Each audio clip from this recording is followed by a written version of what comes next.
What if I just bring it in closer? That's good. That's good. And it hides your face, so that's nice perfect. Too. If I can just I'll just talk like this the whole time. Welcome to the No Nuance podcast. And here we're going to talk about things and stuff that happens. Take it away. Is it smelly under your underarms? Does it smell like onions in there? Well, put some vinegar on it, you dummy. You dingus? Why didn't you think of that? For your health. For your health.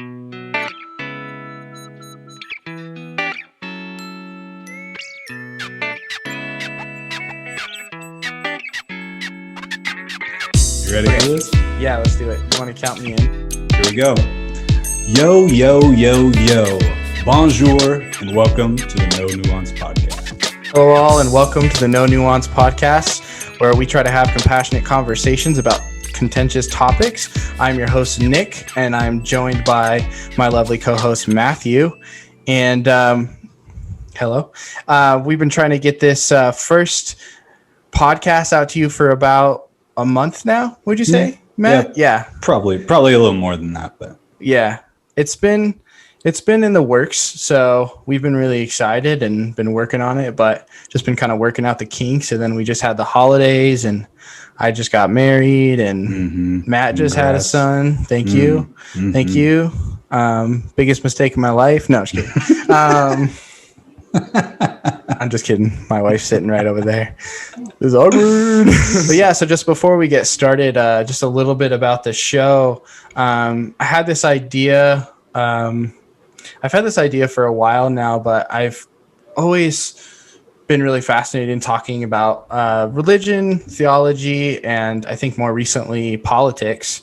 And I think the thing that really sparked wanting to start this podcast is that I feel like we've really lost the art of having nuanced conversations about like difficult topics. I mean, I think we're at a time, obviously, where I think tribalism is just kind of rampant throughout our politics, throughout our political landscape. And so it's just kind of angry mob versus angry mob. And you're not really having articulate conversations about really difficult topics. It's like, I'm right and you're completely wrong, and you're either with me or you're like completely misguided, or, you know, it just seems like it's kind of stuck there. And so I feel like, part of this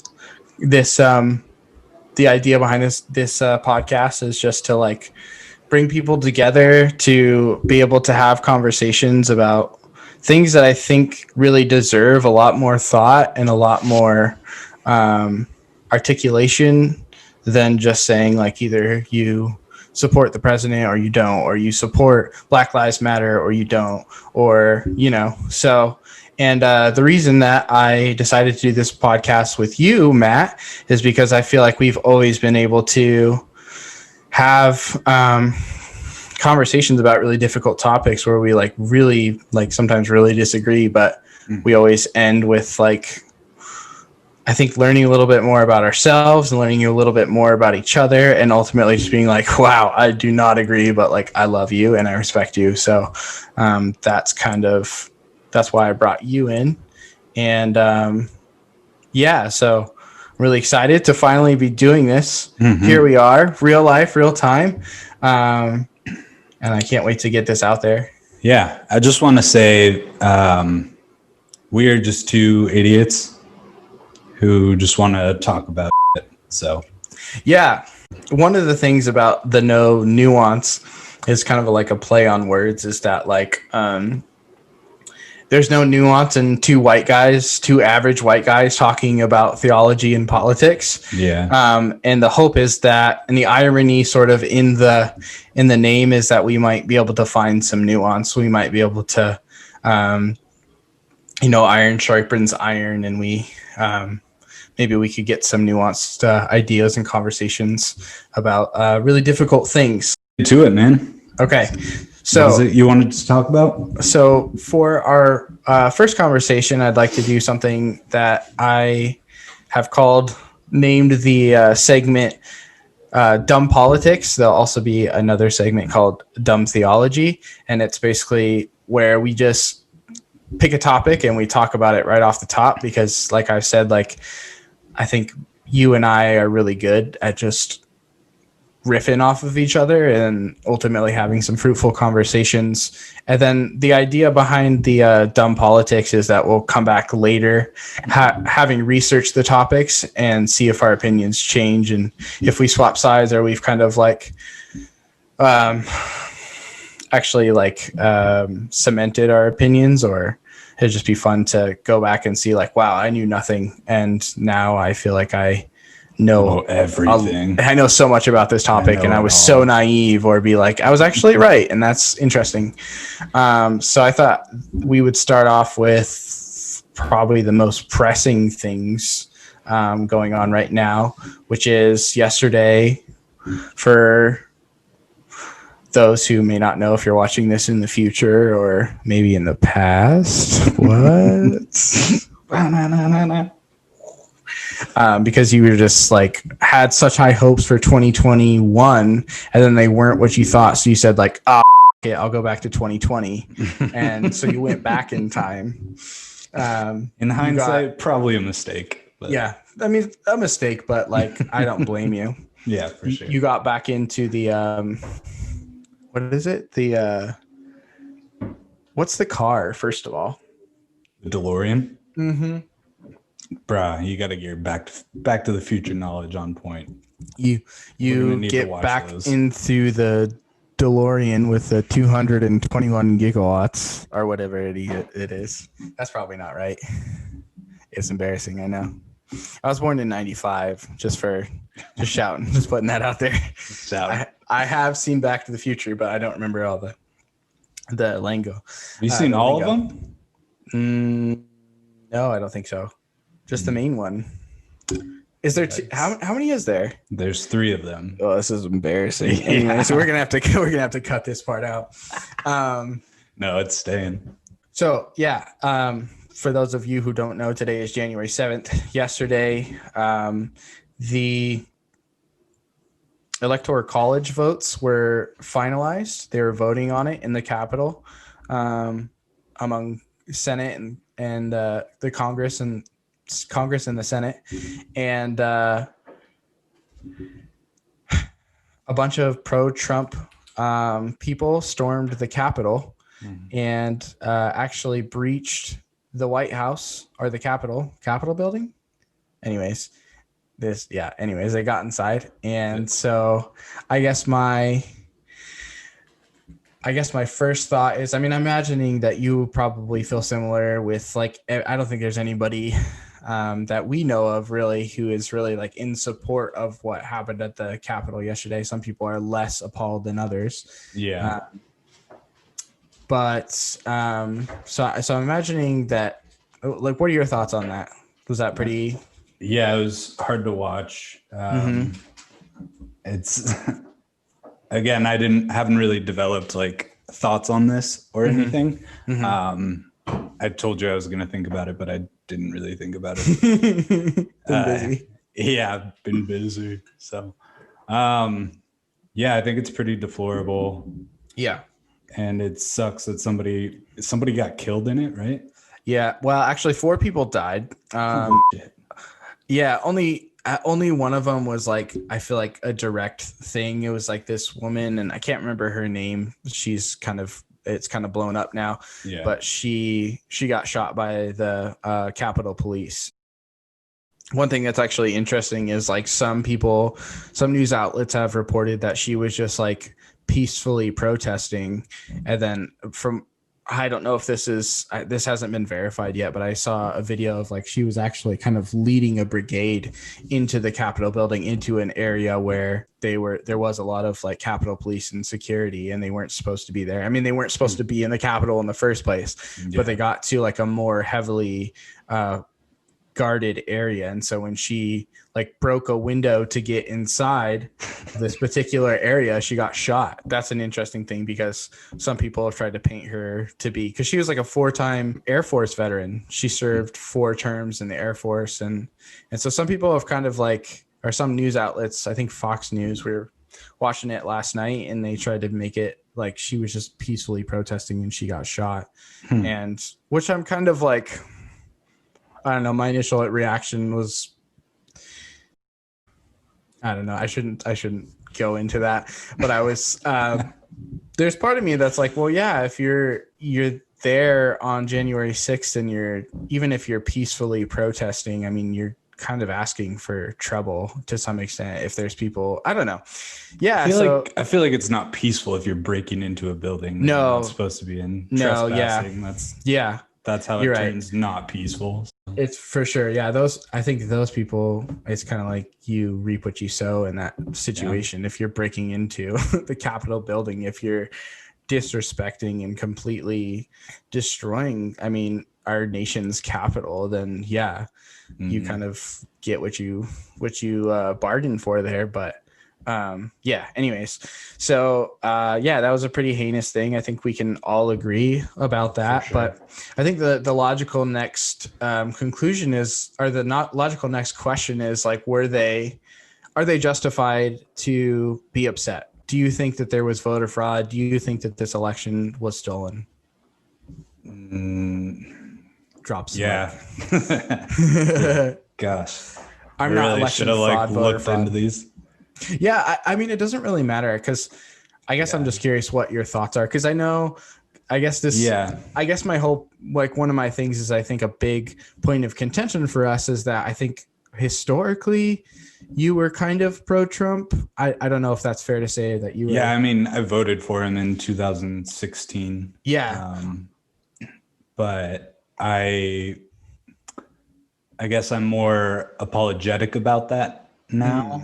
Yeah. Or like, sorry that I did that. Not like in apologetic terms, but I definitely think there's a stark contrast between the people who voted for him and just like kind of out of like, they're like, it's the lesser of two evils. Yeah. And then people who've actually supported him for the past 4 years and really got on board with everything. You know, the people who actually buy the flags and wear the hats and like go to the rallies. Like, that's a very different, those are two very different people. Yeah, I would say I don't demonize him as much as most people do. I think he's an idiot who says a bunch of stupid shit, but I think he did okay as a president. Like, I've seen no policy changes that were terrible, or I thought he was fine. But and it does suck that he brought so much like shame on America, I guess, that our president was that big of an asshole. But I don't know. Yeah. So I think we can go more into that later, because I don't think he was as much of an asshole as you claim that he. No, I'm just kidding. Whoa, this is weird. I just imagine that maybe we probably just lost at least like 20% of our followers right there just by saying he was an asshole. Yeah. But which seems like, I don't know, surprising. So I think regardless of, I guess so what I'm getting at is, do you think, like I said, like initially, I know you voted for Trump, and at times you've been more pro-Trump than I have, and some of our friends have. But do you agree with him about? Do you think that this election was stolen from him? No, I think there may have been like some fraud, but not enough to actually affect the elections. Like, I'm sure people find some way to like be dishonest with their votes or whatnot. Right. But I don't think it was enough to steal the election. I think it was clear in the popular vote and the electoral college that people didn't want him back, and like they preferred this other guy. So he should bow out gracefully. But and there's been like in history, people have done recounts and stuff because they thought it was not fair, but then they concede like naturally, and they're like, okay, well, it shows now that you won. It's just really interesting because there's so many people who are so set on the fact that it was stolen. I mean, really, and people are really vocal about it. Like good friends of ours, even who support the president, who who have been really vocal about they think this thing was stolen. And I agree with you that I don't have a hard time believing that there was fraud. I think think there's probably, I think there's been fraud for a long time. There's probably fraud in 2016, 2012, 2008. Like, it's not hard to believe with how many votes get counted and how much that just goes on. It's like, I don't know that you can truly ensure that every single vote is counted for and all this stuff. It's not hard to believe that there's some fraud, but to the point that it's actually completely overturns the election and Trump claims that he won by a landslide when in fact, from what we do see, what we do know, he lost by a landslide. He's claiming that it's completely the opposite of what was recorded and what's being portrayed. And that is just like, I think that's a huge claim, obviously, no doubt. And, obviously like it's also delusional. It's on the verge of like conspiracy theory. And it's also just like massively hard to prove. You have like such an enormous burden of proof. And I've from the little research that I have done, because of the people that have been so vocal about it, I'm like, I got to look into it. I can't just, because it's really obvious. It's really easy to be like, yeah, Trump's a sore loser. We know this. Like, that was predicted back in 2016. Hillary Clinton said it in a debate with him that he, like, every time he loses, he claims whatever is rigged against him, which is really funny to go back and look at. And you're like, yeah, like, we could have seen this coming. It's really easy to just kind of like discredit him and say like he's just being a sore loser. But with so many people so vocal about it, you got to do your research. And so I did do some, and like there's testimonies. There's a lot of testimonies. I saw a lot of those on Fox News. Yeah, exactly. I watched like again, and then there was like people. I watched the whole like press conference with Rudy Giuliani where he is the head of his legal team. Yeah. And a lot of people like made fun of it when you watch, and there was funny parts, no doubt. Right. Like the hair dye, like dripping down his face and all that stuff. I think Rudy Giuliani is just a character to begin with. So entertaining. He is. It was really entertaining. But then I had to go and actually watch the press conference because I'm like, I don't want to just laugh at him and like not take it seriously. I want to see if there's actually something here. And when I watched it, it was like decently convincing. Sure. But it was all testimony is the only thing. Yeah. And like with something that big, I don't think you can just, although testimony can be powerful in ways at times, I think for such a huge claim, you have to actually like show, that like the polling, whatever technology that was used was like, it actually flipped it. And like, and maybe that's been done, but I from the things that I've looked up and I've seen, that's not like the main thing that they're displaying in court. And so, yeah, it's just such a huge thing. I'm sure you saw it, but there was a lot of like in those press conferences, a lot of talk of like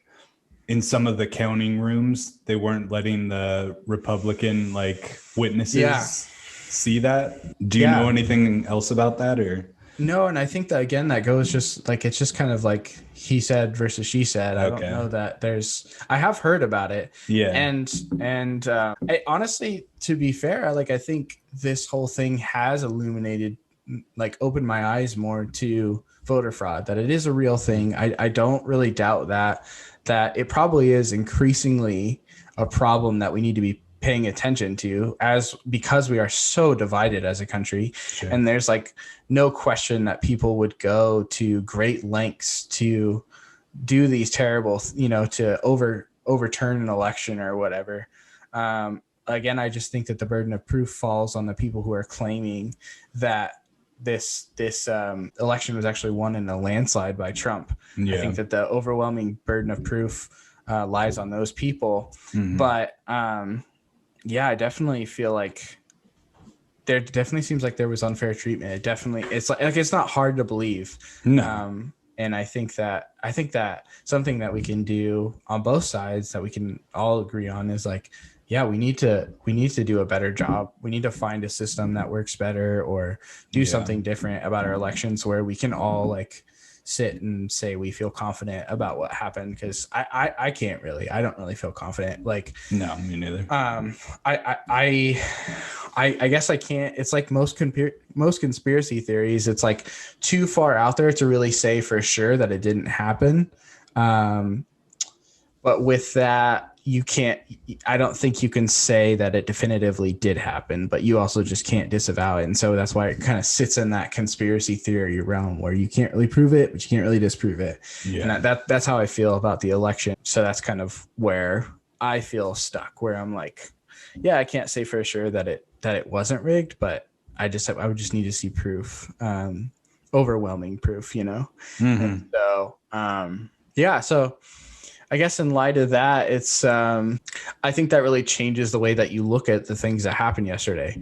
Because if you believe that the whole thing was rigged against Trump, you're kind of like, I think that's where a lot of people are like, yeah, what they did was terrible, but it's understandable because they had an election stolen from them. And if democracy, if we don't have free and fair elections, then we don't have a democracy. So yeah, we need to go and march to the Capitol and do something about this. And so I feel like that's where that's where it's kind of split, where some people are like, I think everybody we know would probably say that this was horrible, but some are saying it's probably less horrible than others because they're like, what were they supposed to do?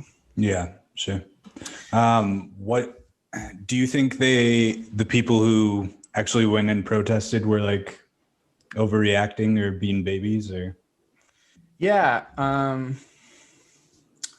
That's a good question. Were they overreacting? I guess, it's just scary. Because if you look at it from their perspective and they're saying this election is being stolen, I understand their outrage and I understand their desire to go and do something drastic. But obviously, I mean, it's interesting because it's like the same people who are really upset about this because they're like, this is not democracy. This is not what our country is about.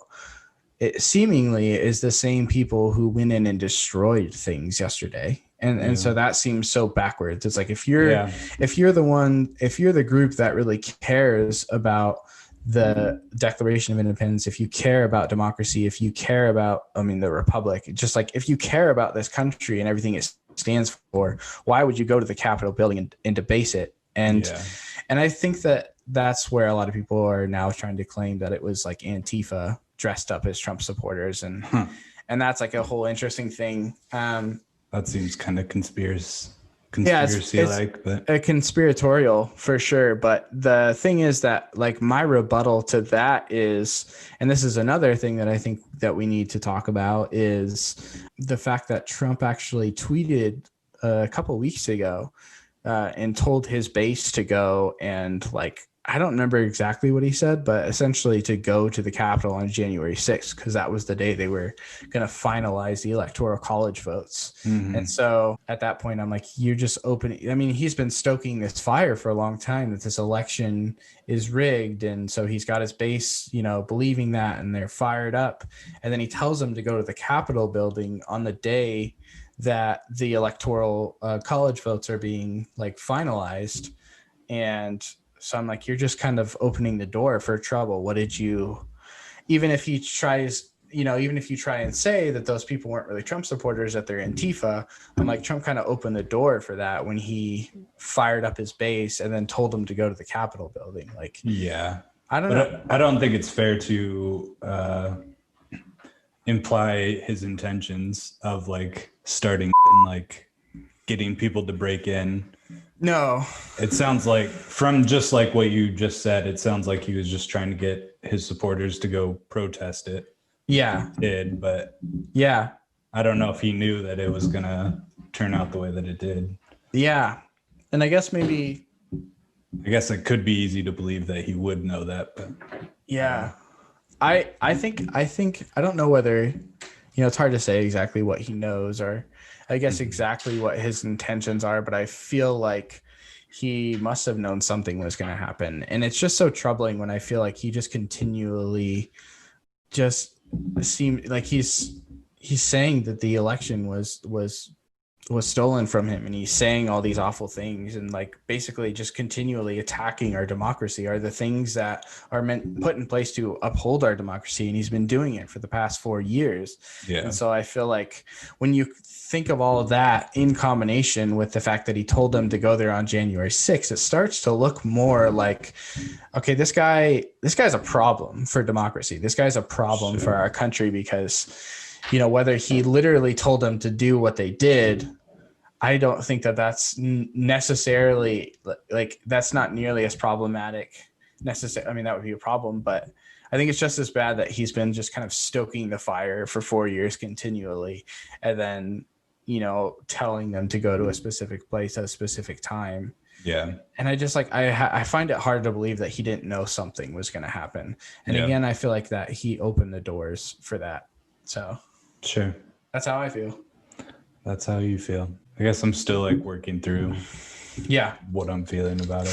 Feel like I'm still working through 2020. Yeah. Still trying to get a grasp on what just happened. I don't even know what's happening. Yeah. I do think it might be beneficial to bring up storming a Capitol is not like, this isn't the first time that it's happened. From what I've heard, it's like, it happened with the Black Panthers in like 1967 or 57 or whatever. Oh, okay. Probably 67, but they stormed, did they like not Washington's capital or DC's capital, but California. I forget which the LA riots. It is. I don't know. Yeah. We'd have to, this is the part where we do our research. Yeah. Hopefully. We're just two idiot guys, but I don't know. I saw a picture of them standing in front of a Capitol building in California with guns. So it's not like this was like an outlandish thing or just a 2020, 2021 kind of thing. Mm-hmm. But also Trump supporters did it also in Portland, like not too long ago, from my understanding. Trump supporters did that? I'm pretty sure. Really? I could be totally wrong or off base. It wasn't.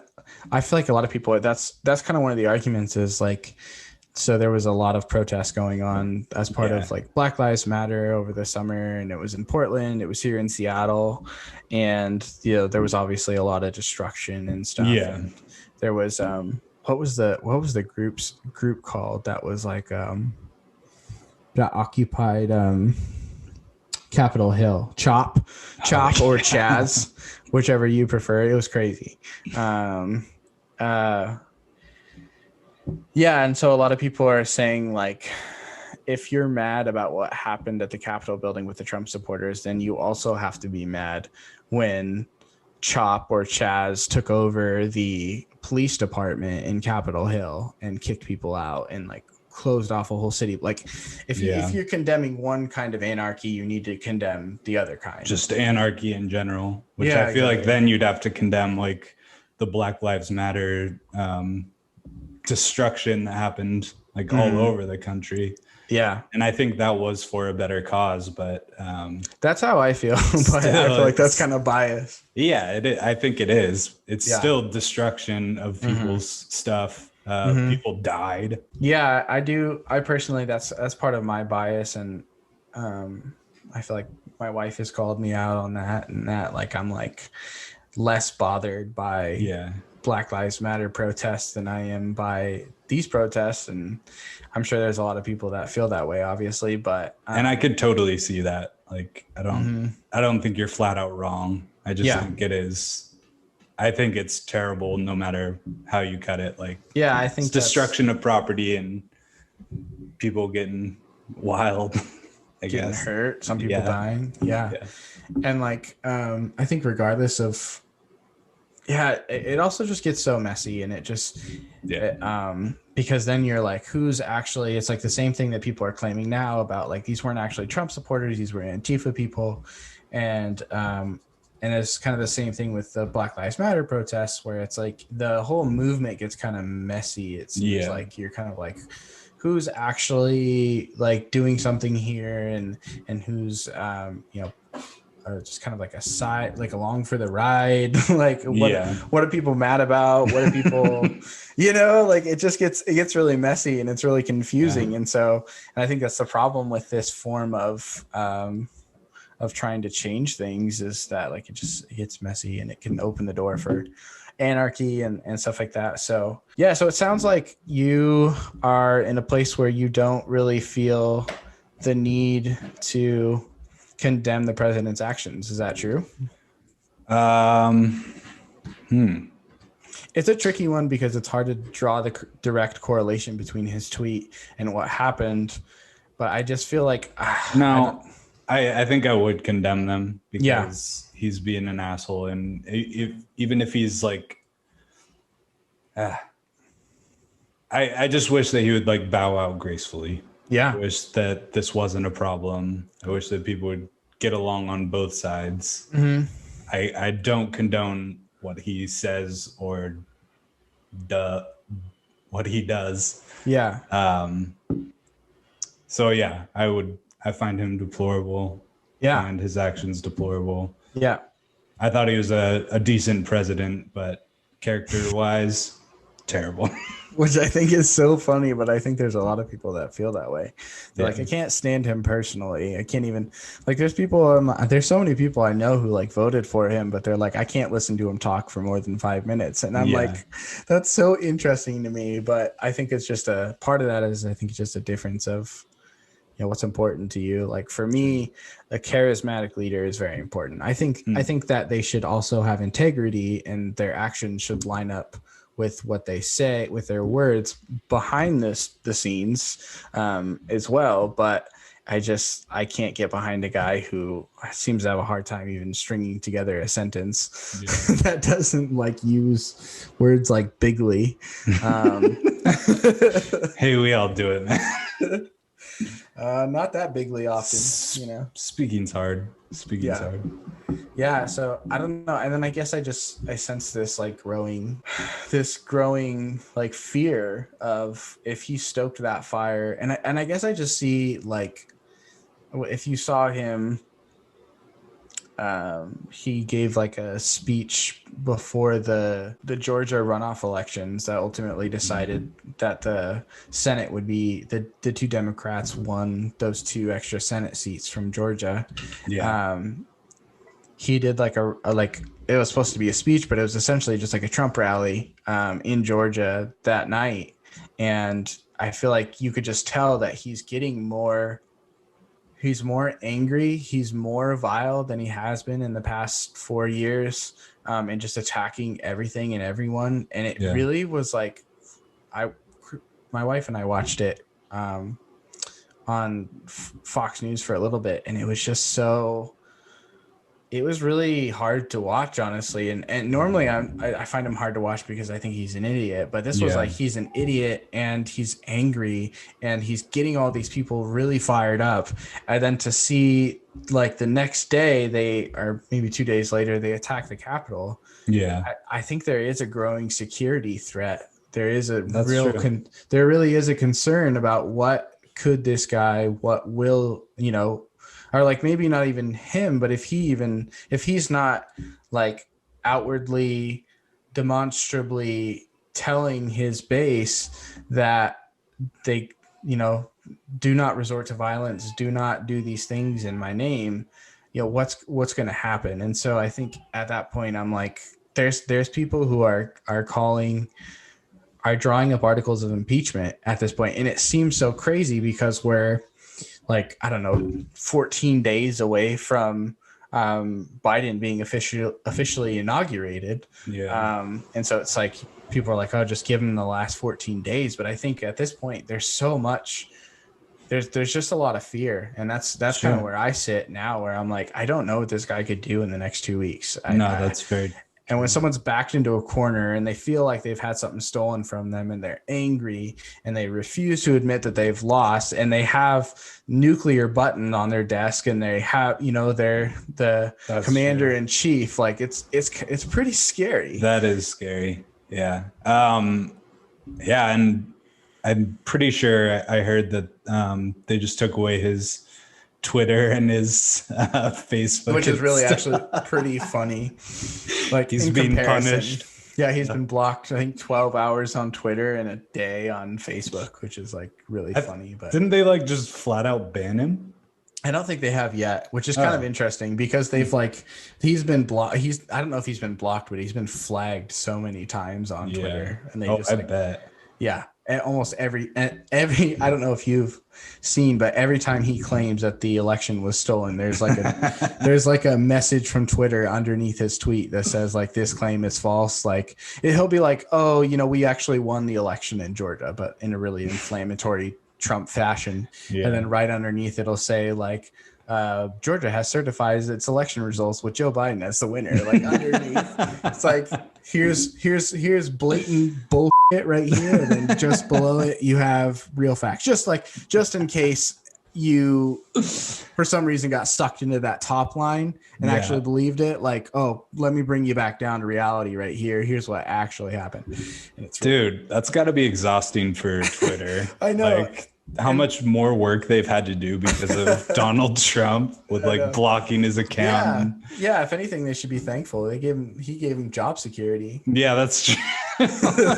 They've never been busier. Yeah. They've never. And I think that probably a lot of people have like gotten to Twitter just so they could follow Trump. And I'll admit at times I have. I've like, I got on initially and I followed him, and then I couldn't stand it, and then so I had to I signed out or stopped using Twitter or whatever. And then after a while of taking a break, I'm like, all right, I'm ready for some more bullshit. And I followed him again. Yeah, it's pretty funny that that's it. He gets blocked. And then I was listening to the news this morning or yesterday morning, and they're like, no word from no real statements from the president ever since January 6th or whatever. And I'm like, yeah, no shit. You took his the only way he communicates with his his toy.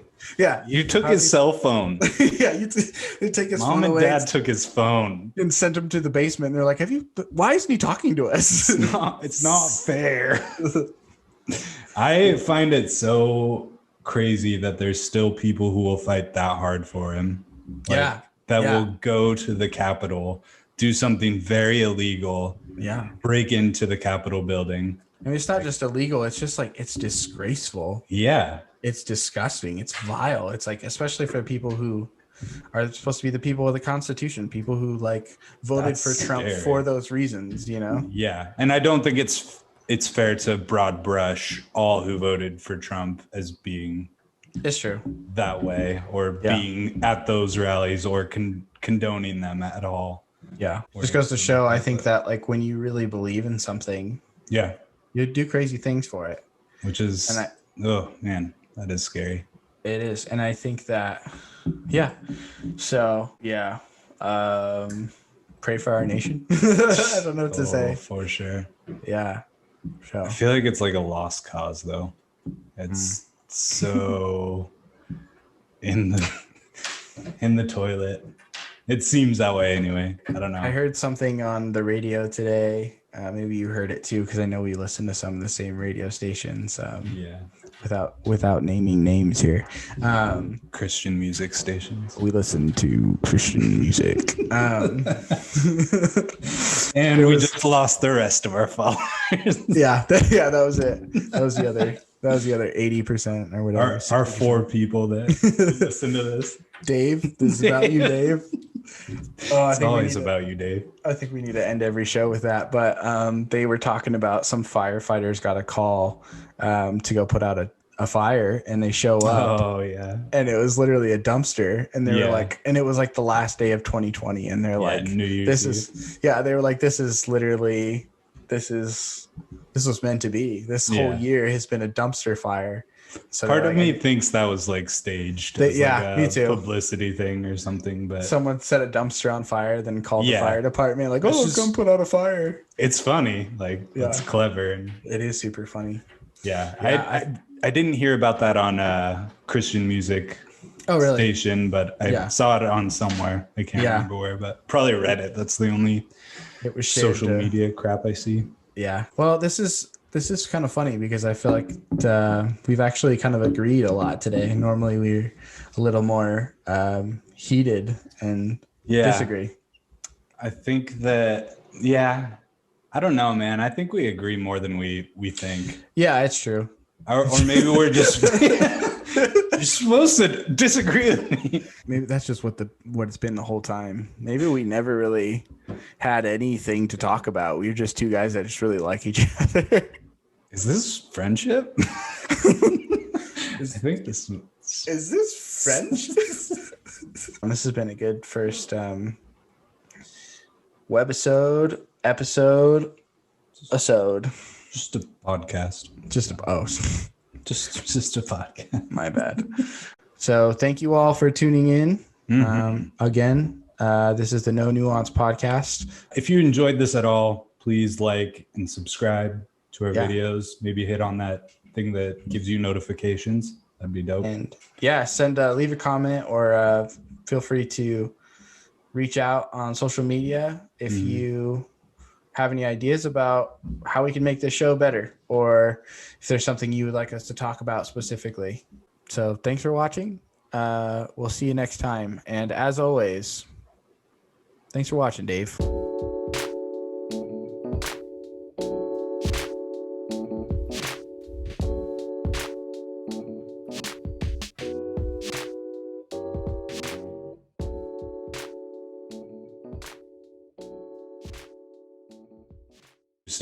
Fuck yourself, San Diego. That was a good day. I thought, great job. Great job out there. Everybody looked tip top. Bob Saget.